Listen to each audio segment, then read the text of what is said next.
Syaratnya kowe nek tak undang Sengkuni ngono lek wangsulan dalem Pak Guru ngono ya. Isin aku. Wegah aku Antasena, aku ki wong tuwa. Gelem ora? Ora gelem tak kepruk watu ndasmu. Ya wis, gelem.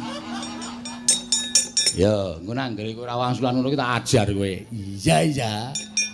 Sengkuni. Dalem Pak Guru. Kelas pira, Li? Kelas 6. Wis tuwa kok kelas 6 nunggak ping 8. Kok nunggak terus ngopo mergane? Isin aku. Isin kula Pak Guru. Ora sa isin kula nakal. Oh, nakal. Nggih Pak Guru. Ngopo kok ra munggah? Nginjen roke Bu Guru. Nginjen roke Bu Guru. Nggih Pak Guru rok di PP kok Pak Guru. Oh, tak kira nek lagi mulang mboten wantun. Ha nek nginjen rok di PP ki weruh apa? Weruh jepitan. Jepitan pemean Pak Guru. Mumpun nggih Pak Guru, mumpun nggih.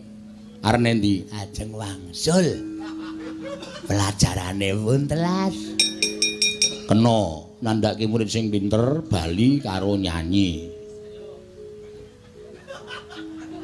Mboten isa Pak Guru, kepruk watu sirahe.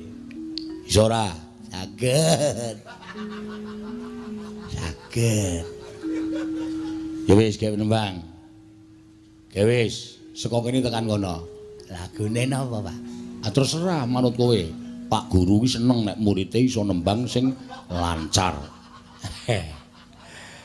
Isin Pak Guru. Ora sa isin ora apa-apa gawe wis. Gawe nembang. Ndang. Mentak. Ya wis apa-apa. Mentak sing lancar, ora lancar sabet garisan. Nggih Pak Guru.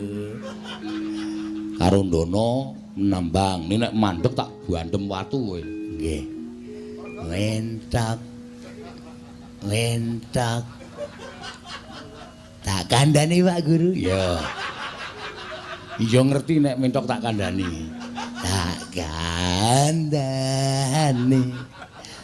Wong rupane Pak Guru. Oh tak ajar kowe, mboten Pak Guru. Bandem saka kene.